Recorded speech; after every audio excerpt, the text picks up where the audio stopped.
Sebuah studi baru menemukan hubungan antara penggunaan media sosial oleh anak remaja dan depresi di masa mendatang. Studi ini dilakukan oleh para peneliti di University of California, San Francisco, dan diterbitkan minggu ini di Jurnal Asosiasi Medis Amerika, JAMA. Studi tersebut mengatakan bahwa semakin banyak waktu yang dihabiskan di media sosial dapat menyebabkan peningkatan gejala depresi dari waktu ke waktu. Ali Rogin berbicara dengan peneliti utama, Dr. Jason Nagata. Dr. Nagata, terima kasih banyak telah bergabung dengan kami. Media sosial, anak-anak, banyak pertanyaan, sedikit jawaban. Apa yang ditemukan dalam studi Anda? Kami mengikuti 12.000 anak remaja selama 3 tahun, dan kami benar-benar menemukan peningkatan besar dalam penggunaan media sosial. Jadi selama periode tersebut, media sosial rata-rata meningkat dari 7 menit sehari menjadi lebih dari 70 menit sehari, jadi peningkatan 10 kali lipat.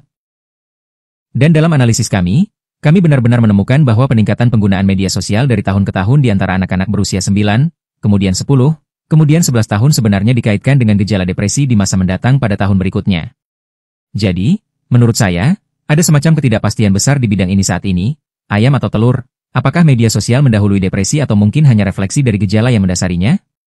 Dan menurut saya, penelitian kami menunjukkan sedikit bukti yang lebih kuat bahwa media sosial merupakan faktor risiko depresi di masa mendatang pada anak-anak ini.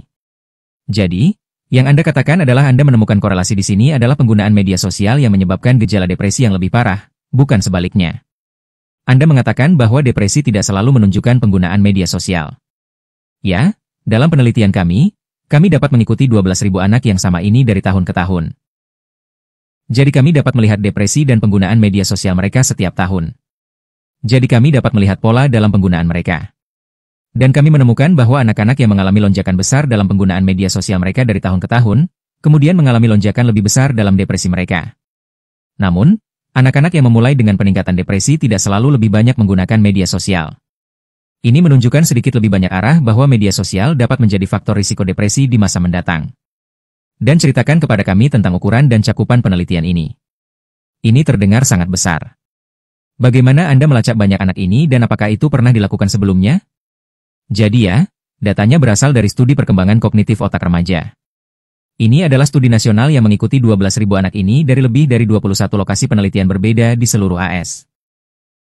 Dan penelitian ini didanai oleh National Institutes of Health dan, menurut saya, merupakan salah satu penelitian terbesar tentang perkembangan anak, media sosial, dan kesehatan otak yang pernah ada.